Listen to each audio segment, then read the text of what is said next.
क्या दोस्तों आपको पता है हाल ही में सुर्खियों में रही सॉनडोंग नामक गुफा किस देश में स्थित है? उत्तर प्रदेश का पहला खेल विश्वविद्यालय कहां बनाया जाएगा? जापान देश के पूर्व प्रधानमंत्री शिंजो आबे को हाल ही में किस पुरस्कार से सम्मानित किया गया है? ऐसे ही 13 बड़ी खबरों को कवर करते हुए हमने आज का बोले तो 27 जनवरी 2021 का करंट अफेयर का वीडियो तैयार किया है। क्वालिटी की दृष्टि से सुपर से भी ऊपर यह वीडियो आप लास्ट तक देखें। लास्ट में मैं आपसे एक क्वेश्चन पूछूंगा जिसका आंसर आपको नीचे कमेंट बॉक्स में देना है। और अभी तक आपने हमारी जीके 2020 चैनल को सब्सक्राइब नहीं किया है तो सब्सक्राइब कीजिए, पास में जो बेल आइकन है उसे भी प्रेस कर दीजिए क्योंकि आने वाले हर एक वीडियो की अपडेट आपको मिलती रहे। चलिए बिना वक्त गवाए हम स्टार्ट करते हैं पहले क्वेश्चन से। हाल ही में सुर्खियों में रही सॉनडोंग नामक गुफा किस देश में स्थित है? इमेज में आप देख सकते हैं दोस्तों, 40 मंजिला इमारत भी आप बना सकते हैं इस गुफा में। और ऐसी बड़ी गुफा जिसका नाम है सॉनडोंग नामक गुफा, यह वियतनाम देश में स्थित है। एक बहुत ही अच्छा आर्टिकल न्यूज़पेपर में छपा और मैंने सोचा कि वर्ल्ड जियोग्राफी की दृष्टि से आपको सॉनडोंग नामक जो गुफा है वो वियतनाम देश में स्थित है यह पता होना चाहिए और इसीलिए यह क्वेश्चन मैंने सेट किया है। सॉनडोंग गुफा इतनी बड़ी है जिसमें कई इमारतें बनाई जा सकती है और वो भी 40 मंजिला तक। दरअसल इस गुफा का नाम सॉनडोंग है जो मध्य वियतनाम के जंगलों में स्थित है। इमेज में आप देख सकते हैं दोस्तों, बहुत बड़ी गुफा और इनसे जुड़े हुए और भी क्वेश्चन। सॉनडोंग गुफा की कुल लंबाई कितनी है?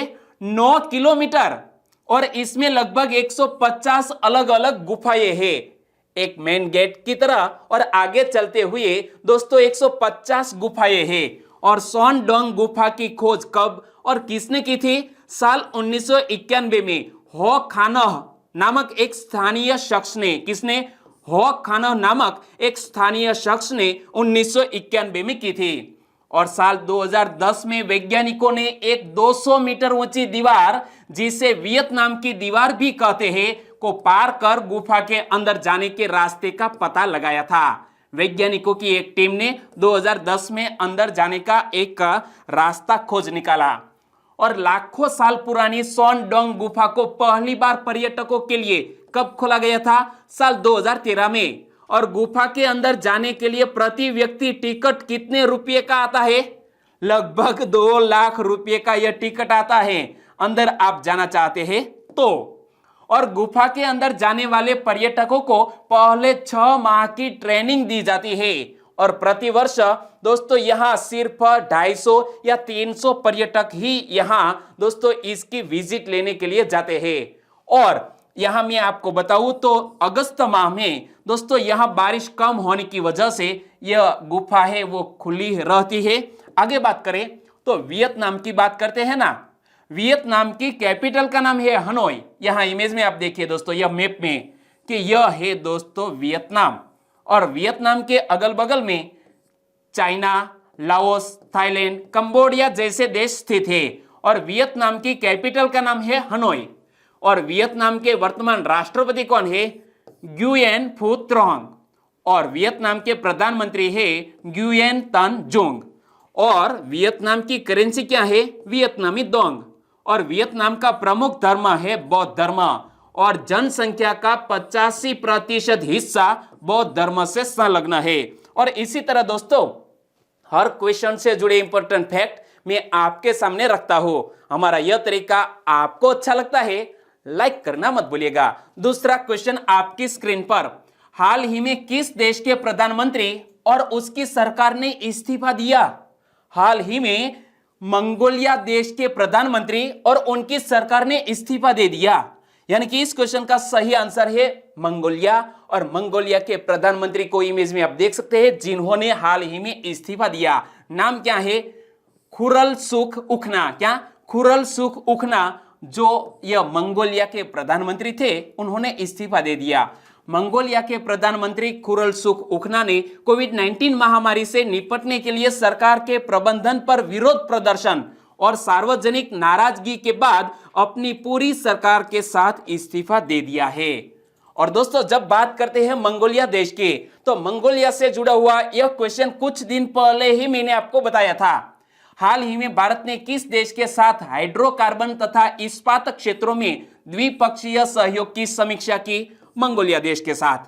और मंगोलिया के पास बड़े यूरेनियम भंडार मौजूद है और इसने भारत के साथ वर्ष 2009 में असैन्य परमाणु सहयोग समझौते पर भी हस्ताक्षर किए थे। भारत की एक्ट ईस्ट नीति के तहत वर्ष 2015 में पहली बार भारतीय प्रधानमंत्री मंगोलिया गए थे। कहां पर गए थे? पहली बार 2015 में हमारे प्रधानमंत्री मंगोलिया गए थे और दोनों देशों के बीच नोमाडिक एलिफेंट नामक संयुक्त सैन्य अभ्यास भी आयोजित किया जाता है। यह अभ्यास का नाम क्या है? नोमाडिक एलिफेंट, भारत और मंगोलिया के बीच। और इस अभ्यास का मुख्य उद्देश्य क्या है? आतंकवाद विरोधी और काउंटर टेररिज्म ऑपरेशन हेतु सैनिकों को प्रशिक्षित करना। और केंद्रीय संस्कृति मंत्रालय मार्च 2022 तक राष्ट्रीय पांडुलिपि मिशन के तहत मंगोलियाई कंजूर के 108 संस्करण के पुनर्मुद्रण की परियोजना भी शुरू की है। और मंगोलिया की कैपिटल का नाम क्या है? उलानबटोर। मंगोलिया की करेंसी है तोगोर्गे। और मंगोलिया के राष्ट्रपति कौन है? खल्तमागिन बतुल्गा। इमेज में आप देखिए, यह है मंगोलिया।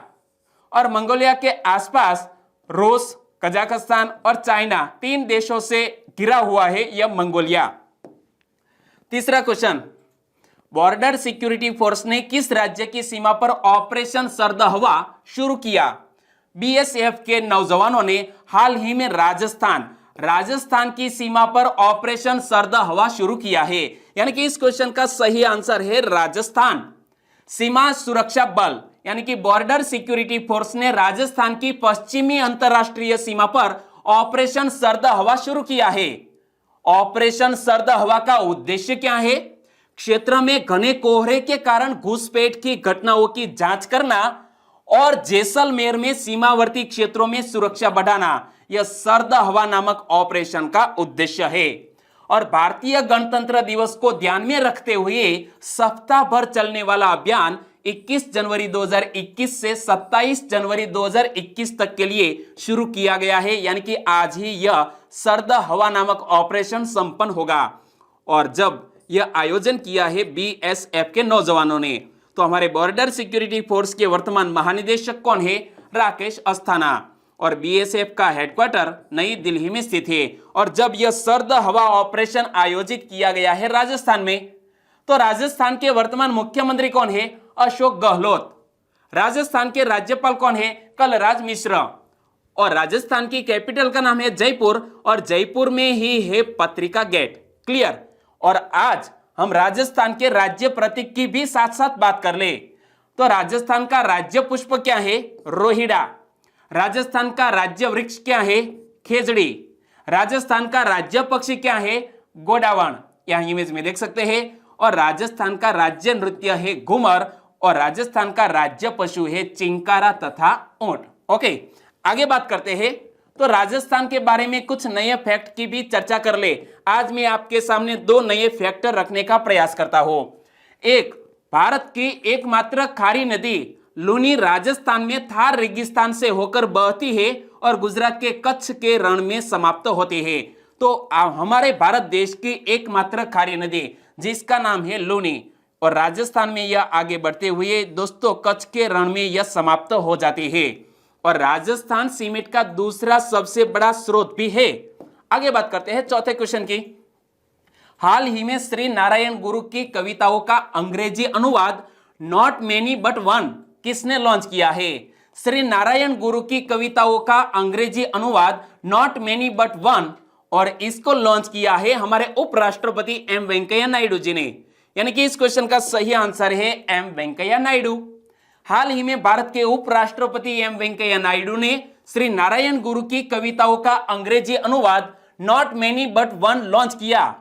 और जब बात करते हैं श्री नारायण गुरु की, श्री नारायण गुरु का जन्म 22 अगस्त 1856 को केरल के तिरुवनंतपुरम के पास एक गांव चेमप जंथी में हुआ था। और श्री गुरु नारायण का पिता का नाम मदन असन और माता का नाम कुट्टियम्मा था। और श्री नारायण गुरु को वेद उपनिषद, साहित्य, हठ योग और अन्य दर्शनों का ज्ञान था। इमेज में आप देख सकते हैं श्री नारायण गुरु को उन्होंने एक जाति, एक धर्म, एक ईश्वर, जिसको उनकी भाषा में बोले तो औरु जति, औरु मातम, औरु दैवम मानुष्यानु का प्रसिद्ध नारा दिया था, जिसका मीनिंग होता है एक जाति, एक धर्म, एक ईश्वर। किसने नारा दिया था? नाम मत भूलिएगा, श्री नारायण गुरु ने।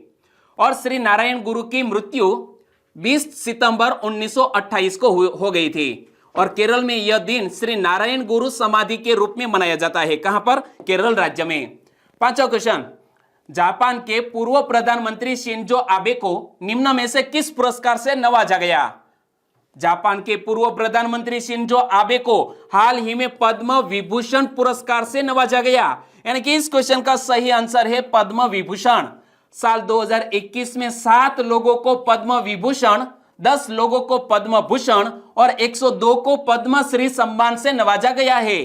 जापान के विशेष रणनीतिक संबंधों का संकेत देते हुए वहां के पूर्व प्रधानमंत्री शिंजो आबे को पद्म विभूषण पुरस्कार से नवाजा गया है।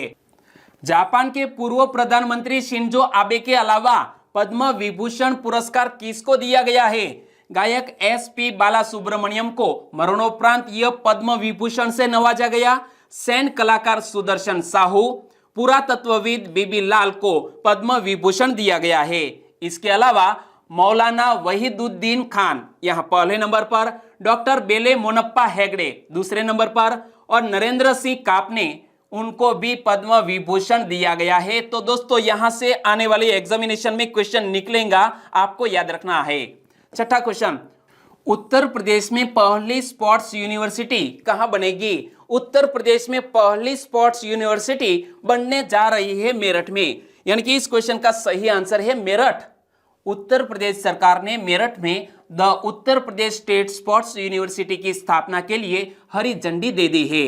और हाल ही में हुई कैबिनेट की बैठक में स्पोर्ट्स यूनिवर्सिटी के विधेयक के मसौदे को मंजूरी दी गई है। और विधेयक की बात करें तो विधेयक के मुताबिक स्पोर्ट्स यूनिवर्सिटी के कुलाधिपति कौन होंगे? राज्यपाल।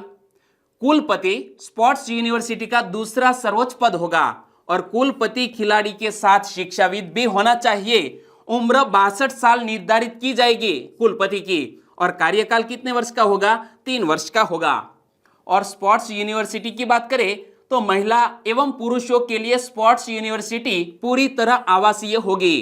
खेल मैदान, प्रशासनिक भवन, हॉस्टल, मेस आदि का निर्माण भी इस स्पोर्ट्स यूनिवर्सिटी में किया जाएगा। और जब बात करते हैं उत्तर प्रदेश की, तो उत्तर प्रदेश ने हाल ही में अपना स्थापना दिवस कब मनाया? 24 जनवरी को, क्योंकि उत्तर प्रदेश का गठन 24 जनवरी 1950 को हुआ। उत्तर प्रदेश की कैपिटल का नाम है लखनऊ। लखनऊ को नवाबों का शहर भी कहा जाता है। उत्तर प्रदेश की राज्यपाल कौन है? आनंदीबेन पटेल। उत्तर प्रदेश के मुख्यमंत्री कौन है? योगी आदित्यनाथ। तो यह बेसिक इंफॉर्मेशन तो आपको पता ही होगी, लेकिन यह भी जान ले उत्तर प्रदेश की प्रथम महिला मुख्यमंत्री कौन थी? सुचेता कृपलानी। और उत्तर प्रदेश का राज्य पशु है बारहसिंगा। उत्तर प्रदेश का राज्य पक्षी है सारस। उत्तर प्रदेश का राज्य वृक्ष है अशोक। और उत्तर प्रदेश का राज्य पुष्प है पलाश। तो यह फैक्ट भी आपको याद रख लेनी चाहिए। 7वां क्वेश्चन, हाल ही में सुर्खियों में रही दुलारी देवी का संबंध निम्न में से किस कला से है? इमेज में आप देख सकते हैं दोस्तों, दुलारी देवी को हाल ही में पद्मश्री से सम्मानित किया गया है। और इसीलिए सुर्खियों में आई दुलारी देवी वो एक जानी मानी मधुबनी पेंटर है। यानी कि इस क्वेश्चन का सही आंसर है मधुबनी पेंटिंग से संबंध है दुलारी देवी का। बिहार के मधुबन जिले के रांटी गांव की दुलारी देवी को पद्मश्री सम्मान से अलंकृत किया गया। एक भी क्लास नहीं पढ़ पाई दुलारी देवी, कभी झाड़ू पोछा करके गुजारा करती थी, लेकिन मधुबनी पेंटिंग ने उन्हें दुनिया भर में शोहरत दिलाई। मल्लाह जाति की बेहद गरीब परिवार में जन्मी दुलारी देवी का विवाह 12 साल की उम्र में ही हो गया था। और कर्पूरी देवी का साथ पाकर दुलारी देवी ने मिथिला पेंटिंग के क्षेत्र में अपनी अलग पहचान बना ली। और दुलारी देवी की आगे बात करें तो दुलारी देवी अब तक 7000 मिथिला पेंटिंग विविध विषयों पर बना चुकी है। 7000 पेंटिंग बना चुकी है। और साल 2012-13 में दुलारी राज्य पुरस्कार से भी सम्मानित हो चुकी है। और गीता वुल्फ गीता वुल्फ की एक पुस्तक है जिसका नाम है फॉलोइंग माई पेंट ब्रश। क्या? Following my paint brush. और मार्टिन ली कोज की फ्रेंच में लिखी पुस्तक मिथिला में दुलारी का जीवन गाथा व कलाकृतियां सुसज्जित है। और सतरंगी नामक पुस्तक में भी इनकी पेंटिंग ने जगह बनाई है। 8वां क्वेश्चन, निम्न में से किसको मरणोपरांत पद्म भूषण से सम्मानित किया गया है? मरणोपरांत पद्म भूषण से सम्मानित किया गया है रामविलास पासवान को। यानी कि इस क्वेश्चन का सही आंसर है रामविलास पासवान। फादर वालेस को मरणोपरांत पद्मश्री से नवाजा गया है। नरेश कनोडिया, महेश कनोडिया को मरणोपरांत पद्मश्री से नवाजा गया है और जगदीश चौधरी को भी पद्मश्री, लेकिन रामविलास पासवान को मरणोपरांत पद्म भूषण से सम्मानित किया गया। यानी कि इस क्वेश्चन का सही आंसर है रामविलास पासवान। लोक जनशक्ति पार्टी संस्थापक पूर्व केंद्रीय मंत्री स्वर्गीय रामविलास पासवान को मरणोपरांत पद्म भूषण से सम्मानित किया गया। वह 9 बार लोकसभा सांसद तथा 2 बार राज्यसभा सांसद रहे। रामविलास पासवान के नाम 6 प्रधानमंत्रियों के साथ मंत्रिमंडल में काम करने का एक अनूठा रिकॉर्ड है। यानी कि रामविलास पासवान ने दोस्तों 6 प्रधानमंत्रियों के साथ मंत्रिमंडल में काम करने का एक नया कीर्तिमान भी स्थापित किया है। 74 साल की उम्र में 8 अक्टूबर 2020 को दिल्ली में उनका निधन हो गया। 9वां क्वेश्चन, भारत के 72वें गणतंत्र दिवस का गूगल के डूडल का चित्रण किसने किया है? 72वें गणतंत्र दिवस के अवसर पर गूगल ने एक डूडल बनाया और यह डूडल किसने पेंट किया था? ओंकार फोंडेकर ने। यानी कि इस क्वेश्चन का सही आंसर है ओंकार फोंडेकर। इमेज में आप देख सकते हैं एक जाने माने चित्रकार है। गूगल भारत के 72वें गणतंत्र दिवस को मुंबई के कलाकार ओंकार फोंडेकर के डूडल चित्रण के साथ मना रहा है। इमेज में आप देख सकते हैं। तो इस डूडल की बात करें, डूडल भारत की विविधता को दर्शाता है और अग्रभूमि में लोगों को उनके क्षेत्रीय संगठनों में दिखाता है। और डूडल में एक पारंपरिक राजस्थानी पोशाक पहने हुए व्यक्ति को चित्रित किया गया है जो फोन पर एक सेल्फी क्लिक कर रहा है। इमेज में आप देख सकते हैं दोस्तों, एक राजस्थानी यहां फोन पे सेल्फी क्लिक कर रहा है। और आर्ट वर्क में एक क्रिकेटर, और क्रिकेटर कहां पर है? यहां पर एक फिल्म निर्देशक, यहां पर यह फिल्म निर्देशक, एक सितार वादक, यहां पर यह सितार वादक, एक भरतनाट्यम नर्तक भी शामिल है। भरतनाट्यम नर्तक कहां पर शामिल है? यहां पर। और ढोलक और सितार जैसे वाद्य यंत्र देश की समृद्ध विरासत, यहां पर ढोलक वाला आप देख सकते हैं। तो यह वाद्य यंत्र देश की समृद्धि विरासत के कुछ उदाहरण है। और इनके बीच में एक राजसी हाथी है जिस पर एक महावत है। इमेज में आप देख सकते हैं एक राजसी हाथी है और उन पर एक महावत है। यानी कि हमारे भारतीय कला संस्कृति को यहां उजागर किया गया है। 10वां क्वेश्चन, जेल पर्यटन कहां शुरू किया गया? जेल पर्यटन हाल ही में शुरू किया गया है येरवडा, पुणे। और पुणे बोले तो महाराष्ट्र। यानी कि इस क्वेश्चन का सही आंसर है महाराष्ट्र। महाराष्ट्र सरकार ने पुणे की येरवडा जेल से जेल पर्यटन शुरू करने का फैसला किया है और यह 26 जनवरी 2021 को यानी कि कल ही शुरू हुआ। यह पहल राज्य में ऐतिहासिक जेलों को देखने के लिए लोगों को सुविधा प्रदान करने के उद्देश्य से शुरू की गई है, जेल टूरिज्म। और जब यहाँ येरवडा जेल की बात करते हैं तो हमारे पूज्य बापू को भी गिरफ्तार करके अंग्रेजों ने यहाँ येरवडा जेल में रखा था। ब्रिटिश शासन के तहत येरवडा जेल में कैद किए गए कुछ स्वतंत्रता सेनानियों में महात्मा गांधी, मोतीलाल नेहरू, लोकमान्य तिलक, पंडित जवाहरलाल नेहरू, सरोजिनी नायडू, सरदार वल्लभ भाई पटेल और सुभाष चंद्र बोस भी शामिल है जो यहाँ येरवडा जेल में रह चुके हैं, यानी कि उनको बंदी बनाया गया था। और येरवडा सेंट्रल जेल की बात करें तो यह पुणे के येरवडा में एक प्रसिद्ध उच्च सुरक्षा जेल है और यह महाराष्ट्र राज्य की सबसे बड़ी जेल है। यह जेल दक्षिण एशिया की सबसे बड़ी जेलों में से एक है और इसमें 5000 कैदियों को रखा जा सकता है। इस जेल का निर्माण वर्ष 1871 में अंग्रेजों ने किया था। और जब यहां जिक्र किया गया है महाराष्ट्र राज्य का तो आप मैप में देखिए, यह है महाराष्ट्र। महाराष्ट्र, गुजरात, मध्य प्रदेश, यहाँ पर छत्तीसगढ़, तेलंगाना, यहाँ पर कर्नाटक और गोवा से सटा हुआ है। महाराष्ट्र की कैपिटल का नाम है मुंबई। महाराष्ट्र के राज्यपाल कौन है? भगत सिंह कोश्यारी। महाराष्ट्र के मुख्यमंत्री है उद्धव ठाकरे और उद्धव ठाकरे महाराष्ट्र के 18वें चीफ मिनिस्टर है। और महाराष्ट्र का गठन कब हुआ? 1 मई 1960 को। 11वां क्वेश्चन, नई दिल्ली में गणतंत्र दिवस 2021 की राष्ट्रीय परेड में गुजरात की झांकी के रूप में क्या दर्शाया गया? दोस्तों यह 72वां रिपब्लिक डे हाल ही में मनाया गया और यहां पर राजपथ पर गुजरात की झांकी में दर्शाया गया है मोढेरा का सूर्य मंदिर। यानी कि इस क्वेश्चन का सही आंसर है मोढेरा के सूर्य मंदिर को आप यहां इमेज में देख सकते हैं। दोस्तों ओडिशा के कोणार्क में स्थित जो सूर्य मंदिर है इनसे भी पुराना माना जाता है यह मोढेरा का सूर्य मंदिर। गुजरात की इस झांकी को 60 कलाकारों ने 3 माह में तैयार किया। मोढेरा सूर्य मंदिर की झांकी के साथ 12 महिला कलाकारों ने टिप्पणी नृत्य की प्रस्तुति दी और इमेज में आप देख सकते हैं दोस्तों हाथ में लकड़ी लिए हुए टिप्पणी नृत्य की प्रस्तुति दी और यह गुजरात का एक खास नृत्य भी है और इस टिप्पणी नृत्य के लिए विशेष गीत की रचना की गई है। सूर्य देवना तेज छे अधकेरा हैंडो ने जइए सौ मोढेरा। इसका हिंदी में मीनिंग क्या होता है? सूर्य देव का तेज है अनूठा, चलिए सभी साथ चलते हैं मोढेरा। तो दोस्तों एक स्पेशल गीत भी बनाया गया था और इस गीत पर टिप्पणी नृत्य किया गया।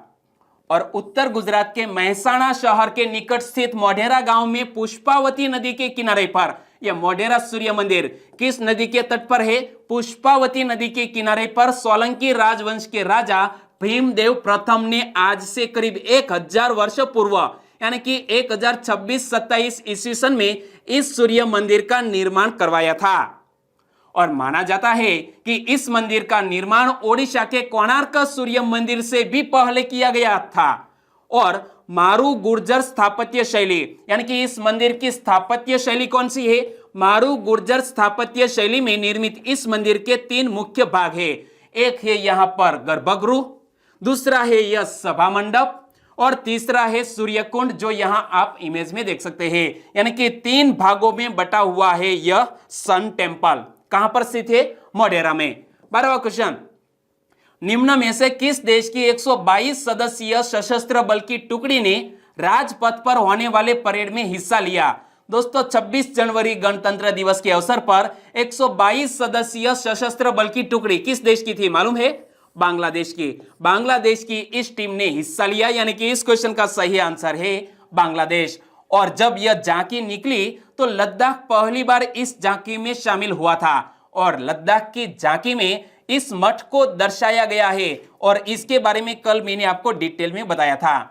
तो आगे बात करें, गणतंत्र दिवस परेड में कुल 32 झांकियों ने भाग लिया जिसमें 17 झांकियां राज्यों और केंद्र शासित प्रदेशों की थी जबकि 9 झांकियां विभिन्न मंत्रालय के विभागों और अर्धसैनिक बलों की थी और 6 झांकियां रक्षा मंत्रालय की थी। 122 सदस्यीय बांग्लादेश सशस्त्र बल की टुकड़ी ने राजपथ पर होने वाली इस परेड में हिस्सा लिया। इमेज में आप देख सकते हैं। और बांग्लादेश की बात करें तो बांग्लादेश की बेसिक इंफॉर्मेशन तो मैंने आपको कई बार बताई है, जैसे कि बांग्लादेश के वर्तमान राष्ट्रपति कौन है? अब्दुल हामिद। बांग्लादेश की प्रधानमंत्री है शेख हसीना और बांग्लादेश की करेंसी है टका। तो बांग्लादेश की कैपिटल का नाम है ढाका। लेकिन आज कुछ नए फैक्ट की चर्चा कर ले। बांग्लादेश को पाकिस्तान से आजादी दिलाने में 15 लाख से अधिक लोगों को मौत के गले लगना पड़ा था। बांग्लादेश का राष्ट्रीय खेल कौन सा है? कबड्डी। लेकिन बांग्लादेश की क्रिकेट टीम भी बहुत ही अच्छी है। कटहल बांग्लादेश का राष्ट्रीय फल है। कौन सा? यह है कटहल। क्या आपने खाया है?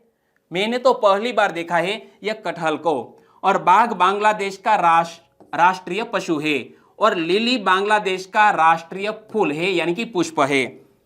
13वां क्वेश्चन, वार्षिक कार्यक्रम भारत पर्व का उद्घाटन किसने किया है? वार्षिक कार्यक्रम भारत पर्व का उद्घाटन हमारे वर्तमान लोकसभा अध्यक्ष ओम बिड़ला ने किया। यानी कि इस क्वेश्चन का सही आंसर है ओम बिड़ला। देश प्रेम की भावना जगाने का वार्षिक कार्यक्रम भारत पर्व कल से वर्चुअली प्लेटफॉर्म www.bharatparva2021.com पर आयोजित किया जा रहा है जो 31 जनवरी तक चलेगा। यानी कि 26 जनवरी से स्टार्ट हुआ है और 31 जनवरी 2021 तक चलेगा। और इस दौरान विभिन्न राज्यों और केंद्र शासित प्रदेशों के पर्यटन स्थलों, व्यंजनों, हस्तशिल्प और अन्य विशिष्टताओं का प्रदर्शन किया जाएगा। यह भारत पर्व में कब तक आयोजित है? 26 जनवरी से 31 जनवरी 2021 तक। और अब बात करते हैं लास्ट वीडियो के क्वेश्चन की। लास्ट वीडियो में मैंने आपसे क्वेश्चन पूछा था, हाल ही में सुर्खियों में रहा एबेल 370 क्या है? एबेल 370 आकाश गंगाओं का एक विशाल क्लस्टर है, यानी कि इस क्वेश्चन का सही आंसर था ऑप्शन सी। और लगभग सभी दोस्तों ने इस क्वेश्चन का सही आंसर दिया है। उनमें से कुछ सब्सक्राइबर फ्रेंड के नाम लेना मैं चाहूंगा। तो वो है मकवाना गायत्री। यूपीएससी गोल नामक एक सब्सक्राइबर फ्रेंड ने भी इस क्वेश्चन का सही आंसर दिया। सुशील प्रसाद, रवि वाघेला, नीलम पटेल, रितेश कुमार पंडित, चौहान चेतन सिंह, राकेश गमित, इन सभी दोस्तों का आंसर बिल्कुल सही।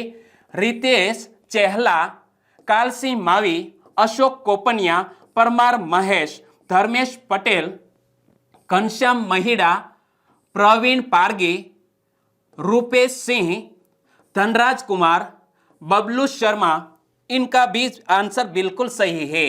और चौसला सागर भाई ने हमें एक कंप्लेंट की है कि सर जी मेरा नाम आप नहीं लेते, मैं वीडियो देखना बंद कर दूंगा।